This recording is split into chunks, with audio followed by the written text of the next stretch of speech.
always, is Nathan Juan, and joining us is our baseball expert, Evan Tenenbaum. First, let's start off with the NBA playoffs. There's a pretty huge series going on right now in Texas regarding both the Houston Rockets and the San Antonio Spurs, and they played a game last night. Juan, what happened? Depression happened. Well, so the Rockets won game one on Monday night, and they killed San Antonio with the barrage of three-pointers.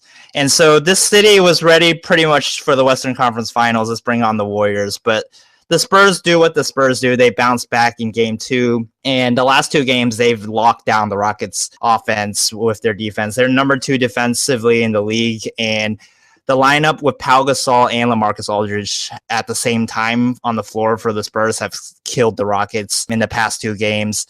And even though they lost Tony Parker in game two, like the Spurs offense is just, it's a well-oiled machine. And you can plug Patty Mills in there and they don't lose a step. And also, I think what contributed to the game one loss and why it was so lopsided was San Antonio offensively was terrible. They took a lot of shots early in the shot clock, and that led to the Rockets getting a lot of runouts in transition. And that's when the offense is really the best for the Rockets. And so I think right now, the Rockets really need to make adjustments because San Antonio has made this series a half-court game, low scoring, and Rockets can't win that way. They can't play in the half-court and play lockdown defense because that's not the strength of their team. And we've seen San Antonio dictate the pace. And I mean, James Harden's doing as much as he can. He didn't have a good game, too, of Kawhi Leonard locking him down. Last night, he had 43 points, but the supporting cast provided absolutely nothing. Ryan Anderson continues to be two different players at home and on the road. On the road, he's a sharp-shooting machine. At home, he just can't hit the ocean from the beach.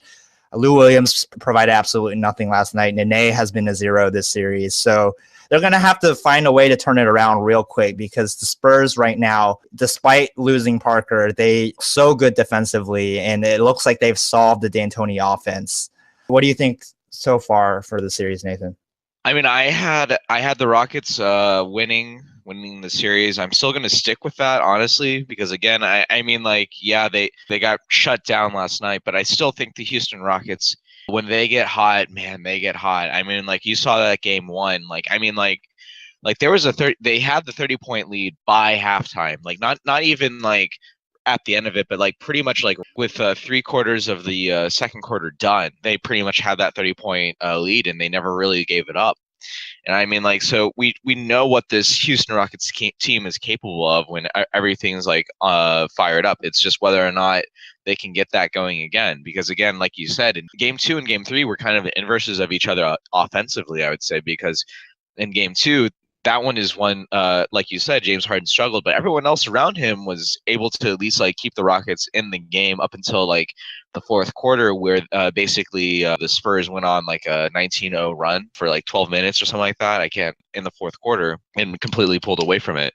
And then in the game three, like again, like you said, Harden had the 43 points, but I mean, like again, like Lou Will had the offer, Nene had the offer.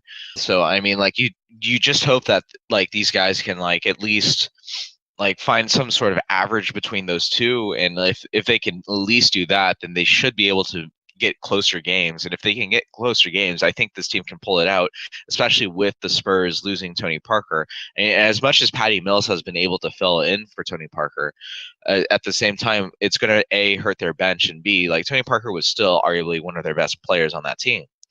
But I will say, I mean, kudos to Kawhi, obviously, for being one of the best defensive players in the league in the past 5 years, honestly, as well as obviously Popovich for being able to adjust and putting up that lineup that at first what you would think about, like having Pau and LaMarcus on that against a team that specializes in like smaller but faster, sharp shooting 3-point shooters.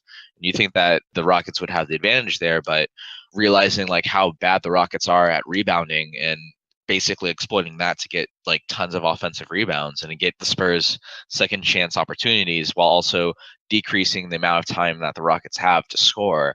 That's a very sound and strong strategy by the Spurs. I mean, it's just now the Rockets, if the Rockets can get back to their sharp shooting ways and making the most out of the possessions they do have by scoring as many threes as possible, I mean, I still think the Rockets can pull this out, but the belief in that's beginning to fade. I will say that. Yeah, and I don't know what Tim Duncan said to LaMarcus Aldridge at practice after game one, but he's completely turned it around the last two games, and he's been huge for them. You mentioned the rebounding edge. The Rockets got out rebounded by 15 in game two. They got rebounded by 10 in game three. That's going to be something they have to fix. I mean, we talked about it in the first round. Oklahoma City was the number one rebounding team in the league, and the Rockets really played well against the Thunder, and they out-rebounded the Thunder for most of that series, and they were able to pull out the win, and that just hasn't happened this series. And part of me is just concerned that this is the age-old D'Antoni's offense. Can you win a championship with it? Because when it comes down to the playoffs, the tempo of the game just slows down, and you have to be able to execute in the half court. And the Spurs just seem like right now they've locked in on what the Rockets are running offensively. I mean, last night it was just simple passes. It just seemed everything was off. Like they were throwing the ball all over the place, and it's just it seems like whatever adjustments Greg Popovich has made has worked. And I'm concerned. I think they'll win game 4 Sunday. Maybe it's part of me is just hoping they win game 4. I mean, I still see this maybe going to 7. What the Spurs have done defensively, I'm going to stick by my original Spurs in 7. But I mean, the series is far from over. It's just the Rockets have to make adjustments because San Antonio right now, the last 2 games, they've had their number. Yeah, absolutely. And I mean, and going back to like how they were able to handle the rebounding disparity against the Oklahoma City Thunder, I mean, it's just basically like the Rockets stuck to what they were good at and executed their game plan. So, I mean, like that's just all the Rockets have to do, I mean, and again, it's just like, like everyone needs to be contributing right now. You can't have your star not contributing while everyone's doing well. You can't have your star being the only contributor on your team. You have to have them all working as a well-oiled machine. But we'll see. Yeah, and like the mid-range jump shot, which is really what the Rockets try to avoid. They shoot threes and frees, right? 3-pointers and free throws and paint points. And the San Antonio's defense has just forced the Rockets off the 3-point line and forced them into taking long twos. And they haven't been good at those, and that's not what they want to do anyways offensively. Yeah. They need to start like trying to shoot threes way early on in the possession. But anyway, but that's not the only NBA playoff series going on right now, especially not even in the Western Conference. Utah Jazz, after finally getting past the LA Clippers, have the distinction and the honor to play against the number 1 seed Golden State Warriors. I mean, do you think the Utah Jazz can eke out a win here, or I mean, is this series pretty much done? Well, I think the answer to both questions is yes. I think they'll be able to eke out a win, but this series is pretty much going to be over pretty soon. George Hill was out in game 2, and Utah had a pretty good performance. They got down big, but then they fought back. I just think that they're so well coached by Quinn Snyder. I mean, they're basically the baby Spurs in the way they run their offense. And I think they're good enough defensively that they'll be able to force Steph Curry and Klay Thompson and the crew into a bad shooting game or so. And I think they'll be able to win a game. But I mean, we see what Golden State, I don't even think they're running on all cylinders right now. You saw Draymond Green go off in game 2, but you haven't really seen like superstar performance from Kevin Durant yet. And I mean, they're so deep. I think the question for them is really just adjusting to Mike Brown because Steve Kerr is out for them, and we don't know when he's going to come back. And so far, so good. They're 6-0 in the playoffs, and so I don't think the coaching change there has really affected them. But I mean, I think Utah again, they're gonna fight, and in the end, I don't think they're going to have enough offense. They struggle to score for long periods of time, especially when Gordon Hayward isn't on fire for them. There's not enough guys on that roster that can create their own shot and keep the score moving for Utah. Yeah, no, I agree. I mean, I mean, like, honestly, like, the only thing I might disagree with you there is that the Utah Jazz can eke out a win. Like, I mean, like, it's just not been close the past 2 games. And it's just like, and the strange thing is, I mean, like, the Golden State Warriors, I mean, like, Kevin Durant hasn't even come back, right? Like, I mean, I don't remember seeing him ever in any of the box scores since I'll be honest with you, I haven't had a chance to watch those games, but. No, he's been playing. He's been playing?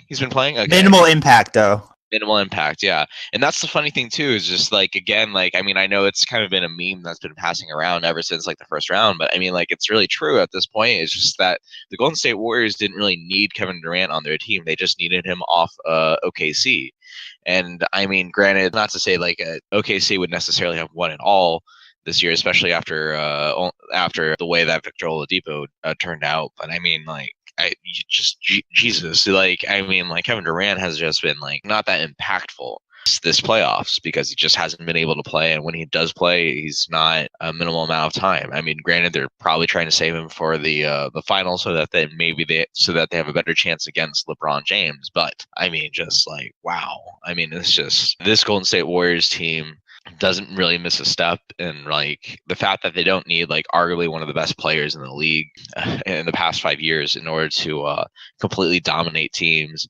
I mean, it kind of also shows that there's not a whole lot of parity maybe in the league, but even still, I mean, the job that the Golden State Warriors GM has done to draft this team is pretty phenomenal. But I mean, obviously, like how the rest of this team plays is great. I mean, and like you said, I do think like one of the bigger questions is going to be like how Coach Brown relates and is able to manage this team while Steve Kerr is out for an undetermined amount of time. And I mean, it's also possible that Kerr doesn't come back for the rest of the playoffs. I mean, like he missed like half a season due to medical issues. I mean, and you hope he gets better soon. But it's just also like, I mean, if this team can't do that, then like obviously like you hope for the best. But yeah, I mean that does also open up another question, which is whether or not like Kerr was really the mastermind as much as everyone thought he was during like that 2015 season, where he was able to orchestrate that phenomenal season that they had and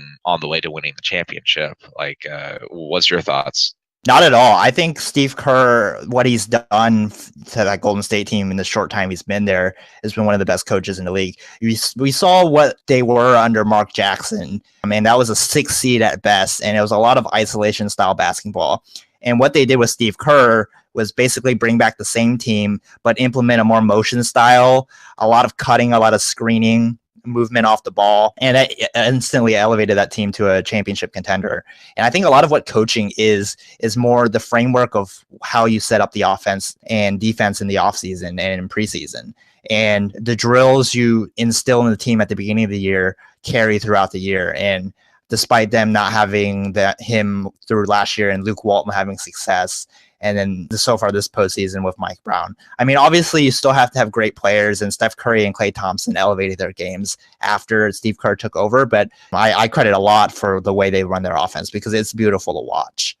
Let's move on to the Eastern Conference. So the Washington Wizards and Boston Celtics have played a pretty okay series so far. So game 2 has been the highlight. That one went into overtime, and Washington had a big lead in that one. And then Isaiah Thomas came back at 53 points, and the Celtics got a 2-0 lead. But game 3, Washington came out and they torched the Celtics. Boston couldn't get anything going offensively, and Bojan Bogdanovic had a huge boost off the bench. Obviously, John Wall, Bradley Beal, and I think Otto Porter has stepped his game up this series versus the Atlanta series. It's been a lot of fireworks. There was a couple ejections in game 3 and a lot of physical play between the two teams. They have a history this year playing 4 games. So how do you see this one shaking out? So far, it's been the home teams winning every game. So yeah, no, I've been actually kind of surprised with this Wizards team because I really expected the Celtics to kind of blow this team out. I will say this: I mean, the Wizards have done a great job, especially with the first 2 games of the series. Like, I mean, like the Wizards were leading the game going down the stretch, and it's just only been because like Isaiah Thomas is an otherworldly player right now, and like arguably he has to be at this. I mean, like there's no question he's a top 10 player in this league and arguably top 5 at this point. But Isaiah Thomas is completely just carried this team on his shoulders, especially down the stretch. And it wasn't until this last game where the Wizards finally got over the hump and finally won a game. But I mean, like a lot of that has to do with just like how great Isaiah Thomas has been. He dropped 50 points in game 2 of this series. I mean, and he helped lead the Celtics to overtime games and games that the Wizards seem to have in the bag. But that being said, I still expect the Celtics team to get over the hump win the series. So we'll see how it goes. I mean, the Wizards, I mean, they're definitely playing a lot better than they were against the Hawks. But, I mean, it's probably just not going to be enough. And it's going to be interesting to see. I mean, like, obviously, if the Wizards get bounced here, I mean, like, it's at least a promising team, but they're going to need like an extra player. Like they're going to have to figure out a way to improve this team because I would say like they have a good 1-2 punch in Bradley Bill and John Wall, and Otto Porter is finally coming into his own. So maybe that's how they really improve. But I still think they need like that one extra player to really put them over the hump. But we'll see. I mean, Kevin Durant should have been that player, right? But he didn't want to go home. He wanted to join the super team. Yeah, he could have formed a super team in Washington, but he decided not to. Yeah. Yeah, but the final series in the East has been a lopsided blowout. The Cleveland Cavaliers and the Toronto Raptors. We kind of cautioned this last week in our preview how bad Toronto looked in the first round, and that's carried over. Granted, LeBron James is absolutely amazing right now. He's putting up insane numbers and leading the playoffs in scoring. And Toronto's just defensively, they haven't been able to contain Cleveland shooters. And right now, it looks like it's going to be a sweep. What do you think, Nathan? Yeah, pretty much that. I mean, it's just like the fact of the matter is that like Cleveland's not even getting much production right now out of Kyrie and Kevin Love due to like injuries and whatnot. But I mean, it's just like it's a testament to just how good LeBron James is. Like, good God, like he's just completely just decimating this Toronto team. I mean, and granted, like I will say this, like I mean, the Raptors just have not been good. Period. This playoffs. I mean, like I'm pretty disappointed in DeMar DeRozan. Just like the way he's been playing, and Kyle Lowry has also just not been that good. I mean, the only consistent player that on that Toronto team seems right now to be Serge Ibaka, and he might be gone at the end of this series. But I mean, at the end of the day, it's sort of just incredible to see just like how much it's like night and day between like regular season Raptors and playoff Raptors this year. But even still, like I mean, like it's really no surprise that the Cleveland Cavs are running away with this at this point. Like I mean, like going into the series, like maybe if like the Toronto Raptors were able to at least find something, they would have been only to like win one game. But I mean, like the sooner this series is over, probably the better for everyone except for the Toronto Raptors. Yeah, I'll say one thing. I think I'll admire what Dwayne Casey has done in building that Toronto team to be a top 3 seed in the Eastern Conference, but I think they might want to look at a coaching upgrade because I just don't like what he's done with this team in switching back and forth between Valanciunas and Norman Powell, and just the way they run their offense. This is a lot of isolation style basketball, and I know it was very effective for Cleveland last year in winning the title, but that's if you have Kyrie and LeBron facilitating for everybody else. I don't think Lowry and DeRozan are on that level, and I think if you have a little more motion, I think it could be a benefit for that team. But I mean, that's something that they're going to have to visit in the offseason. Agreed. That pretty much wraps it up for the NBA playoffs. Let's now move on to MLB, where both of their teams played off against each other. Evan Tenenbaum, what was your take on what happened this week? All right, well, round one of the Lone Star Series is concluded. Houston took round one 3-1. So congrats to Quan for beating us. The first series win that Houston's had since 2015 against the Rangers. So we can kind of break down what happened in the 4 games. Game 1, it was pretty set even. Both McCullers and Andrew Cashner are pitching pretty good games. Cashner had some issues with walks early on. He got pulled early, and then the Astros offense kind of beat down the bullpen to take it 6-2. 2 was much more of an offensive slugging kind of game from both sides. The Rangers pulled out late, but a grand slam by Marwin Gonzalez off of Keone Kela pulled Houston above. And the Rangers couldn't capitalize on the back end, losing 8-7. Game 3 was just a typical bad start from the Rangers side. Offense of the Astros really took advantage of the spot start by Nick Martinez and also took advantage of an exhausted bullpen, in which we'll talk about in a second. And the Rangers offense couldn't get anything going, so the Rangers lost 10-1. But the Rangers finally salvaged one in Game 4 by, I guess, saving their offense for the last game. Lots of home runs everywhere. Griffin, coming back from his gout that landed on the 10-day disabled list, was able to pitch a pretty good game and really held off the Astros in a 10-4 win. So I guess gameplay-wise, what did you guys see in this first round of the Lone Star Series that stood out to you? For me, well, going game by game, first one, Lance McCullers. I love Lance McCullers. That guy brings fire every time he goes to the mound. And what happened in that kind of incident that they had in game one was Andrew Kashner hit 2 Astros in the first couple of innings, and then Mike Napoli went deep off of McCullers, and McCullers just, let's say he let one get away and he threw behind Mike Napoli the next time they came up, and Napoli obviously didn't like that, and the bench is cleared. And I just think that this is a moment for the Astros that, I mean, they haven't played well against the Rangers, and this is just a moment that we're not going to take that from them anymore. Kind of like we're on the same level of you guys, and we may be better than you guys now, and we're like we've arrived as like a good team in the AL West, and we're here to stay, and we're not going to take Kashner hitting 2 of our guys and not retaliate, that sort of deal. The offense has just, I mean, the Rangers have issues in their bullpen, and the Astros took advantage through most of the series. So the story of this season so far, and it was the big story again through this series against the Astros, has been the fact that the Rangers had a terrible bullpen. And like the fact of the matter is that like even this week, like they not only were they terrible, they were also tired. Especially is because 2 things that happened.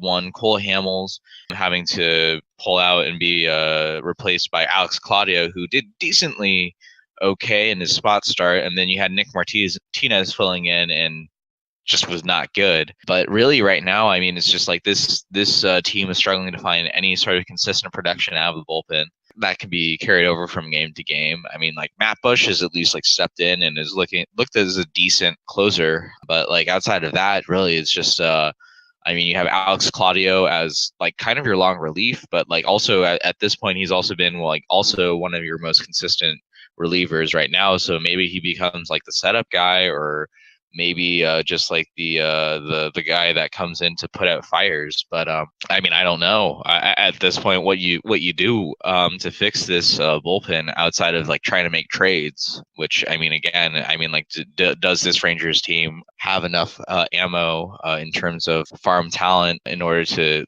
get the talent, but also have enough still left over to help replenish an increasingly aging team? But that being said, in terms of good news, I mean, Joey Gallo has been keeping up his power. I mean, granted, also his strikeout rate has gone up significantly again. You'd like to see him try to get that back down again, but he's gotten, I think, like now like 9 or 10 home runs this season. So I mean, it's nice to see that. But I would say the best hitter right now is Elvis Andrus, who actually has a higher OPS than Joey Gallo. I think he's right now hitting 296. Like, yeah, he's just been phenomenal. So I mean, like, he's finally like, I know like people have been sort of criticizing him ever since he got that extension from at the beginning and wasn't really like hitting up to par. But I mean, he's now become like arguably the offensive leader in place of Adrian Beltre on this team, as Adrian Beltre still tries to work his way back from injury. So we'll see how things go forward. I mean, like, it might be interesting to see if Elvis Andrus gets plugged in at the 2nd or 3rd spot in the lineup, but we'll see how that goes. Yeah, like we've been saying these past couple weeks, it's really hard to gauge what this team's wanting to do. I want to talk specifically about this series. The impacts of just what happened. I think you got lucky by not having to face Keuchel in this 4-game series. You should have taken advantage of that. You got to look at the 2 guys you took advantage of were Mike Fiers and Musgrove in getting runs off of them. But the other 2 guys, Charlie Moore and Lance McCullers, you should have been able to take advantage of at least one of them and try and done something. But the offense was so anemic that you had to have had perfect pitching on the other side, and that didn't quite happen. And then the other factor, I guess, that went into it was Hamel's injury.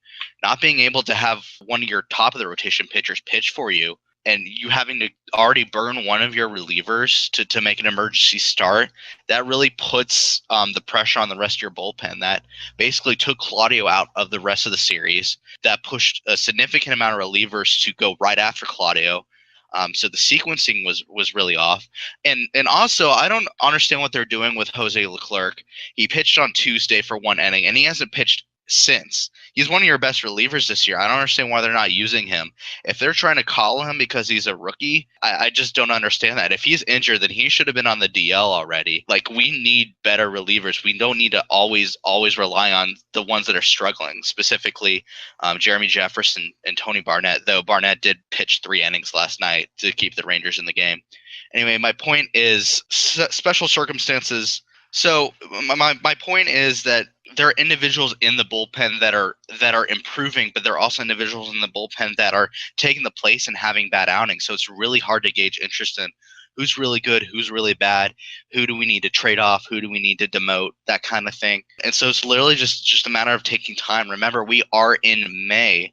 We have 4.5 months of baseball left. We don't need to freak out and start thinking about selling the farm. Now, needless to say, we did drop 3 games to Houston, and we're further back in the playoff race now, so we got to start thinking about options here. So, I mean, you can look at some vets that are having a pretty good year. Carlos Gomez is having a good defensive year, defensively at least. His offense comes and goes. He might be a target. Jonathan Lucroy will always net somebody. Yu Darvish, as much as I hate to say it, could net some great prospects if he continues as good at the trade deadline. But like I said, 4.5 months left of baseball. Anything can happen. So I think as far as losing one series to the Houston Astros, we shouldn't freak out about it. And one more thing I would like to say about the series is I do like the intensity heating up between the two teams.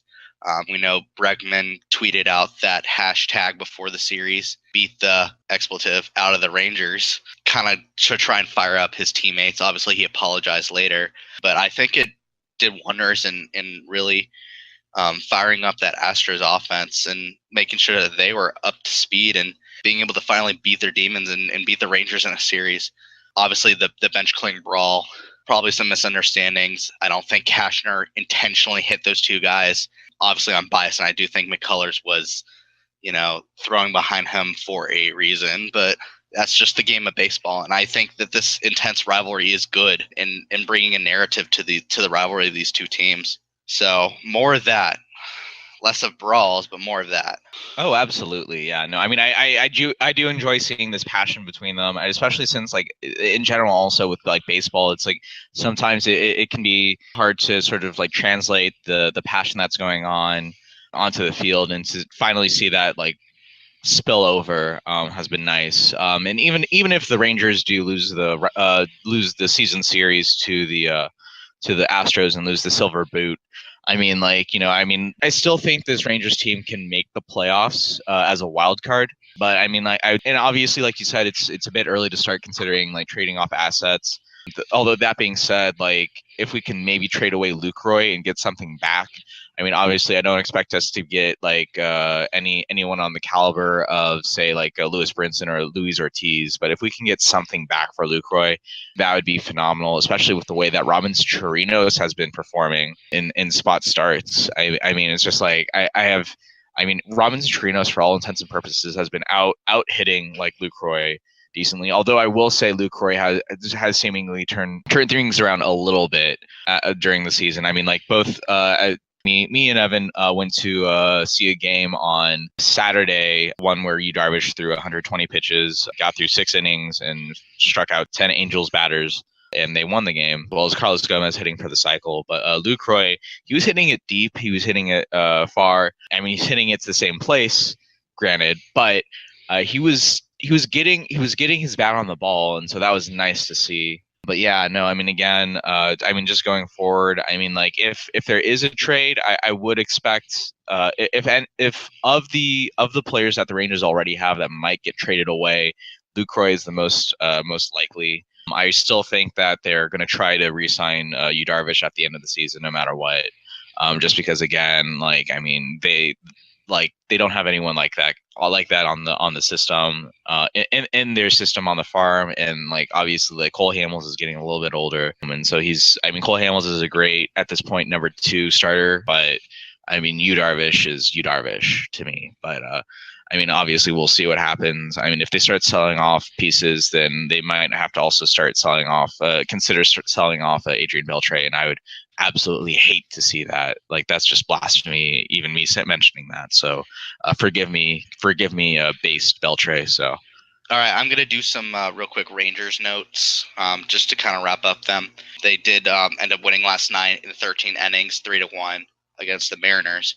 Again, more anemic offense. It's going to happen in cycles, but you like to see that pitching coming out. And honestly, one of the brighter spots of the Rangers so far this year is their starting pitching rotation. They are currently third in quality start percentage. So they're giving you a chance to win. It's just a matter of can the offense take advantage and can the bullpen hold it. Last night they did that. Other notes, we mentioned the Hamels injury being taken out. He has a oblique strain. He's going to be out for 8 weeks. That's a really tough blow to this rotation. It's going to be a matter of can the rest really take advantage and pitch better. AJ Griffin's already taken that first step, and he had another quality start coming back from his gout. It's just a matter of the rest doing it. Also, Jurickson Profar got demoted and put in AAA to get regular at-bats at shortstop. I'm thinking he may not come back to be a starter on the Rangers unless we trade off assets. And it's sad because he had so much potential and he never took advantage of it, specifically last year and this year. In the meantime, Pete Cosmo was claimed off waivers, and he'll be getting those quote unquote up bats that Profar would have gotten. And to wrap up for next week, the Rangers play a home and home against the Padres, 2 in San Diego, and then 2 at home, and then they play at home 3 with Oakland. So slightly easier teams. Maybe they'll get back on track. Maybe they'll finally hit 500 sometime next week. Quan, what are the Astros doing outside of being the Rangers?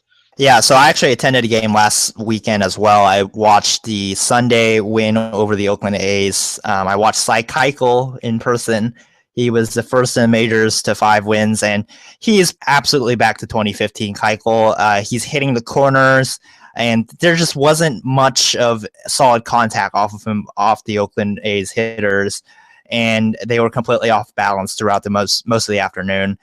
And he's the first pitcher in franchise history to go 7 innings, allowing 2 or fewer runs in the first 6 starts of the year. And he also, his 5 wins in April tied the franchise record for the month, which was set by Roger Clemens in his Cy Young season of 2004. And he also won Pitcher of the Month, and so I think he has the most Pitcher of the Month awards in team history now. And so yeah, he's definitely back to his 2015 form and much needed, because the rest of this pitching staff, McCullers has been good at home. Bourne has been a pleasant surprise for what you expected him to be, which is a number 3, number 4 starter. Musgrove's home road splits are like Ryan Anderson's. They're completely off balance. And Mike Fiers is what Mike Fiers is going to be. He's going to give up a lot of home runs as a fly ball pitcher.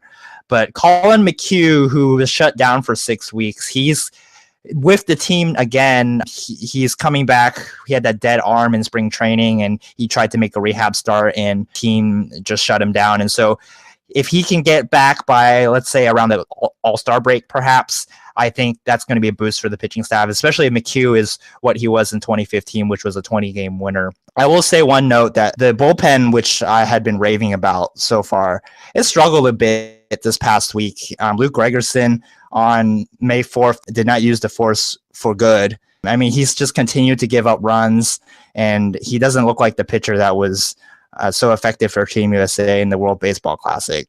And then we've seen struggles from Ken Giles as well. And so, I mean, relievers are going to go through their ups and downs throughout the year, but they were so good to start the year, and they've run into a bit of a rough patch. Offensively, Marwin Gonzalez is on fire. He hit 4 home runs in 4 days for the team, and he actually leads the team in home runs, which who would have thought that coming the year? What the hell's with Marwin Gonzalez? Like, he breaks up Yu Darvish's perfect game. Then he goes off in this series as a platoon player. I don't get it. Well, I think if you talk about like utility players in the game, like guys off the bench, he's probably one of the top 3 in baseball right now. And he's always been able to hit for a solid batting average. It's just with him, you don't want to use him too much, because the more at bats he gets, I guess the lower his batting average. But like in spot starts, he's great, and his power numbers, we've never really seen this from him. He's really been a guy that's been just slapping the ball the other way, And to get that power boost is unexpected but needed, because Alex Bregman, who they penciled in as their number 2 hitter for the next decade, has really struggled. And he's turned it around a little bit at the bottom of the lineup. He's hitting around 7th now, and he's raised his batting average a little bit.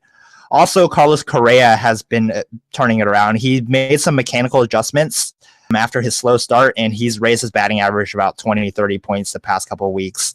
Carlos Beltran has hit a bit of a lull in terms of his hitting, but that's kind of expected. They've kind of used him sparingly throughout, trying to preserve his 40-year-old body for the stretch run, and this being a marathon season.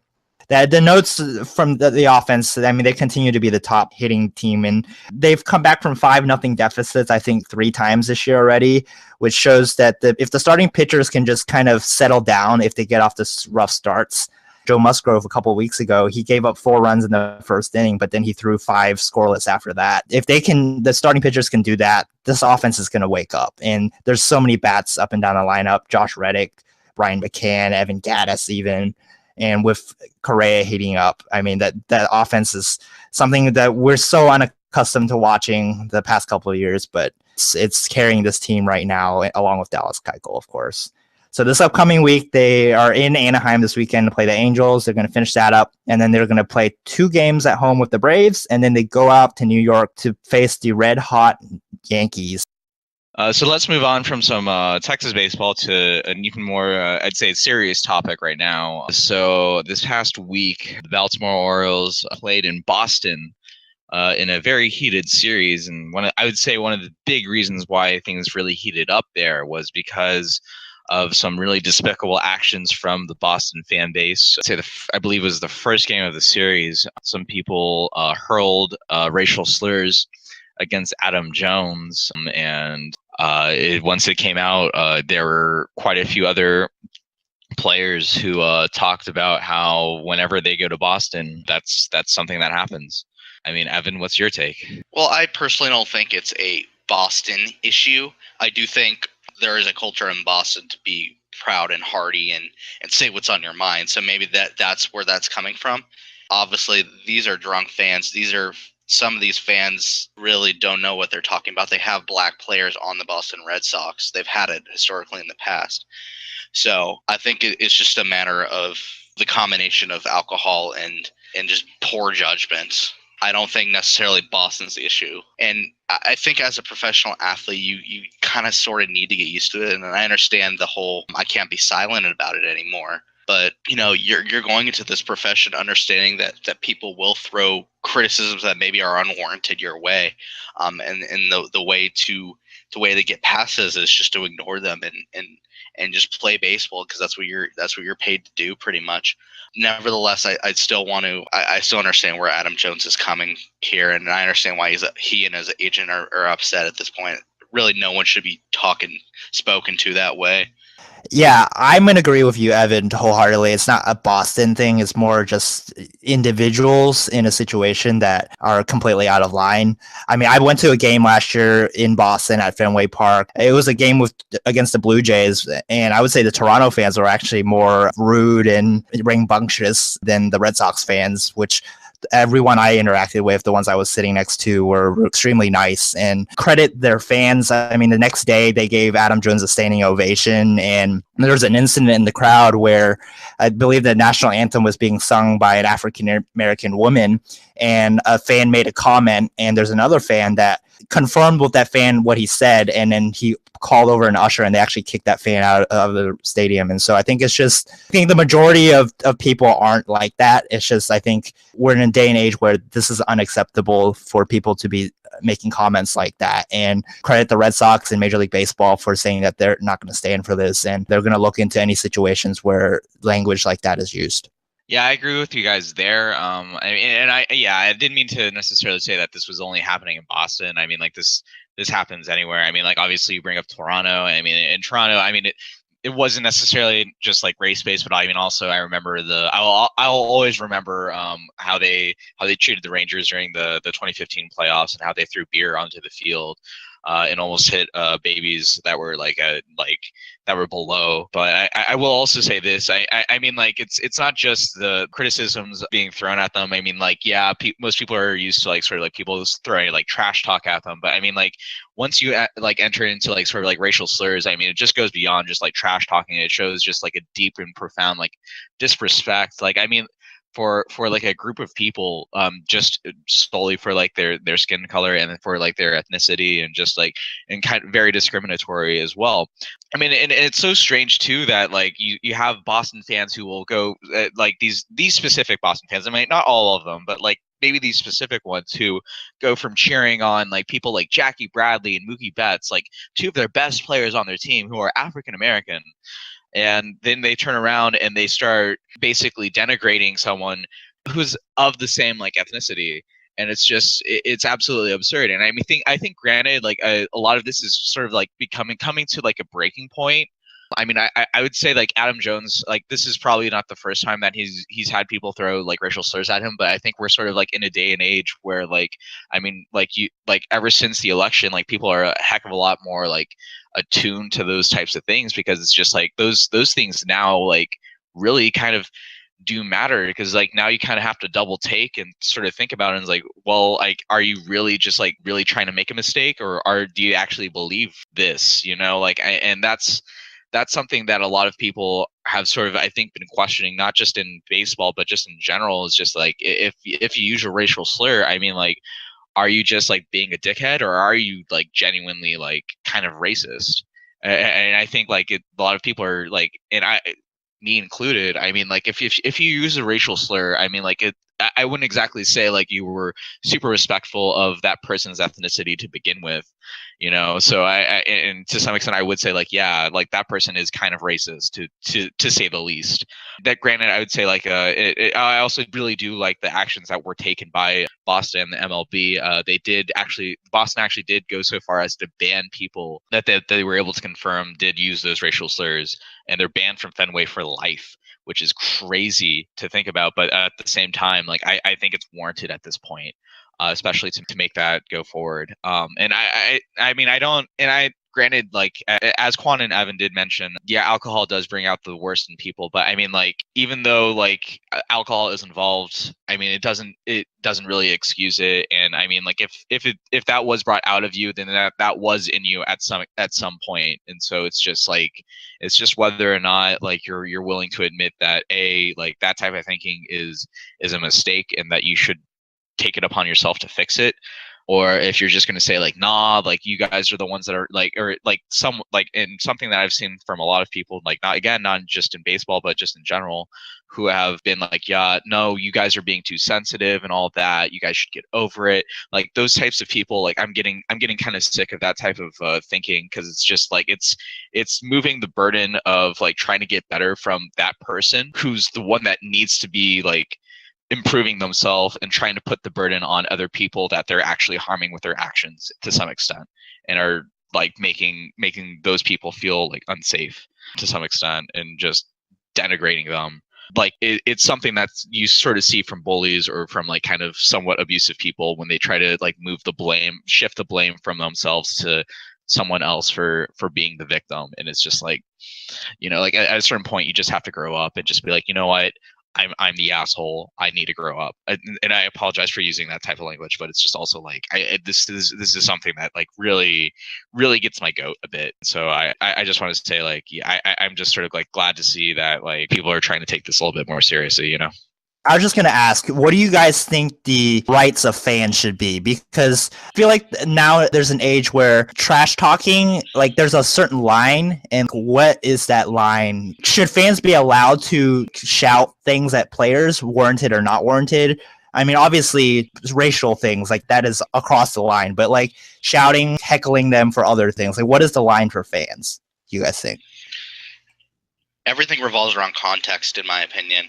Some of the stuff that I would think of as off limits, like when Josh Hamilton was on the Rangers, and they went to the Yankees in the ALCS in 2010, he got called a bunch of names: a drunk, a cocaine addict. People threw stuff at his wife and the other Rangers pitchers' wives. I think all that stuff's off limits, even though there was nothing contextually racial about it. I think anything that doesn't involve their game on the field is off limits. So anything about being in a losing streak or being bad in a slump, that's fair game. Anything revolving the rivalry between two teams, whether it's Astros Rangers or Yankees Red Sox, or in this context the Red Sox and Orioles, who had more beanballs this series too, and benches clearing, that's all fair game. But when it devolves into personal issues and specifically racial issues, that's completely off limits, and that's where I would stand. Yeah, I totally agree. There's an incident that reminds me, like, way back when in the mid 90s, when Vernon Maxwell, who is known as an enforcer and kind of a crazy guy on the court, but he went into the stands in Portland one day, and apparently a fan had heckled him about they had lost their child right after birth, and the fan had made a comment about the stillborn of his child, and I totally agree. That's something personal, and that's not on the court, on the field. Yeah, pretty much agreed with everything that's been said there. Yeah, no, I mean, there's definitely a line, and I mean, that's the other thing too. Is just because they're like athletes or they're there for your entertainment doesn't mean that you can't treat them like human beings. And that's something that sort of always like gets to me, is also just like, why would you treat another human being that way, And it's just, again, like, I mean, like, obviously, like, it's not just like racial things that that need to stop, but also just like especially obviously like going so far as assault, like throwing and spitting on like players and players' wives. I mean, I remember also like the Yankees during that Yankees series in 2010 that they actually spit on Misty May Trainer. Because we had Matt Trainer on our team. I mean, like, she's an Olympic hero. But yeah, so that was like weird for the Yankees fans to do that. But it like, obviously calling people like and getting personal about it is just that to me, I think, is off limits. But yeah, Evan, do you have anything else to add? Yeah, so I do think, like you guys mentioned, Boston did a good job afterwards, apologizing to Adam Jones, and the MLB did the same in basically the way you would treat your players. And then on the other flip side, you got to look into Pittsburgh. Gift Ngope, who just got called up from Indianapolis, got a standing ovation when he got his first hit. Gift is the first African-born player in over 100 years to play in the majors, and so the ovation and the treatment that he got was outstanding, and I commend Pittsburgh for doing that. And again, congrats for him to making it to the majors, and he's doing a pretty okay job in Pittsburgh so far. So that's the kind of stuff you really want to see in baseball. Absolutely. All right, let's move on to shout-outs now. First shout-out I want to do, Dallas Stars this Saturday got the 3rd overall pick in this year's NHL draft. They originally were slated for, I believe, the 8th or 9th overall pick, but due to the lottery, they were able to move up, and now they have the 3rd overall pick. And so it's going to be interesting to see whether or not they keep it, or if they try trading it in a package to get someone that can contribute right now, especially since this Dallas Stars team, yes, they were not that good this season, but a lot of that had to do with injuries to their star players, specifically Jamie Benn and Tyler Seguin. And right now, I mean, this team still has the window of contending. And that being said, also it's going to be whether or not they feel they can get someone that can contribute while Jamie Benn and Tyler Seguin are still in their prime. I mean, Jamie Benn right now is 28. I believe Seguin right now is 27. I'd say they have like maybe 3 more years of still being like right in the midst of their prime, but at the same time, like it's that window's kind of closing a bit, and they haven't even made it to the Western Conference Finals yet. So, I mean, you hope that they can finally get some help, and hopefully they can maybe get some goalie help as well, especially if the Anaheim Ducks, who, if they win one more game against Edmonton, move to the Western Conference Finals. And the reason that's significant for the Dallas Stars is because if they make it that far, then the Stars get the Anaheim Ducks first round pick this year too. So they might end up with 2 first round picks this year. And so that should give them some ammo to at least trade for some help right now if they decide to. If not, then they might go and draft Miro Heikkinen from Finland's Liga. We'll see. But yeah, that's my shout out. Evan? Yeah, shout out to Carlos Gomez again, who hit the cycle on Saturday at the game that you and I went to. So it's always cool seeing something historic in person. I'm still keeping my ticket stub for as long as I can. Carlos Gomez hit the second one of his career, the 10th cycle in Rangers history. It really capitulated. He wasn't so good for about a week in April, but he had a really good last 2 weeks where he hit 340, 396, 532. So I do think Carlos Gomez can take that and use that to his advantage and have a much better offensive output for the rest of the year. But again, congrats to Carlos Gomez in that situation. Also want to throw a little shout out to any golfers playing in next week's championship, the TPC at Sawgrass, which is actually my favorite course of all time, other than Augusta. I played a bunch of Tiger Woods PGA Tour 2000, and Sawgrass was my absolute favorite course. So shout out to those golfers that are going to be taking part in that tournament next week.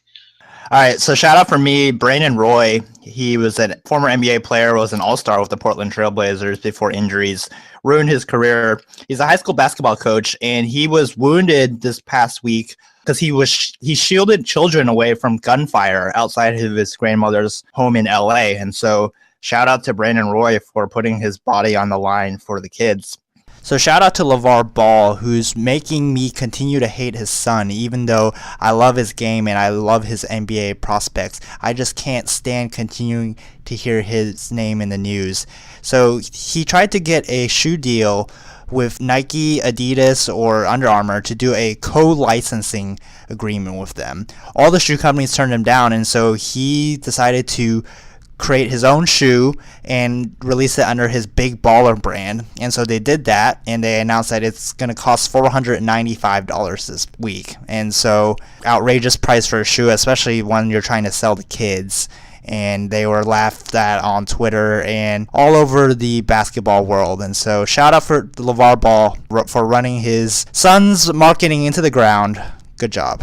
I think they might be overpricing the shoe just a bit. Yeah, maybe just a bit. Also, shout out to some more NFL draft guys.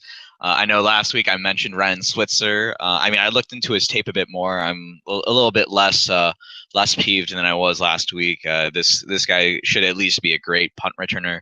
But shout out to Xavier Woods, not the football player, not the wrestler, because he was the one that I actually wanted them to pick in the 4th round, and they were able to trade up and get him in the 6th round. So shows me for being a worry wart. Shout out to Xavier Woods, as well as Noah Brown, I believe Joshua Ivy, Marquez White, and I'm forgetting someone, but he's I believe an offensive tackle. I apologize if he listens to this and I forget his name. I apologize. But shout out to everyone else that got drafted. This ended up being a pretty good draft for the Dallas Cowboys. Obviously that a lot of that depending on whether or not Jordan Lewis does get convicted for domestic violence, in which case, screw that guy. But that also being said, kudos to the rest of our guys for getting drafted. And to be a little bit more serious this week, it's with a heavy heart. We send our condolences to the family of Harrison Brown. He was the UT student who lost his life tragically this past week on Monday in a senseless knife attack. The UT community is still reeling from it, and we just send our condolences and our thoughts and prayers with the rest of the family. Yeah, definitely. So I want you guys to visit our website, twnatesonsports.com. Also visit our Facebook page at twnatesonsports. We are still approaching 30 likes. Hopefully we'll get there by this time next week. And also subscribe to our YouTube channel as well as iTunes, Stitcher, and Google Play Music. And you'll get a notification as soon as we release our new episodes. Thank you, Evan, for coming on, and I'll talk to you next week, Nathan. Talk to you then.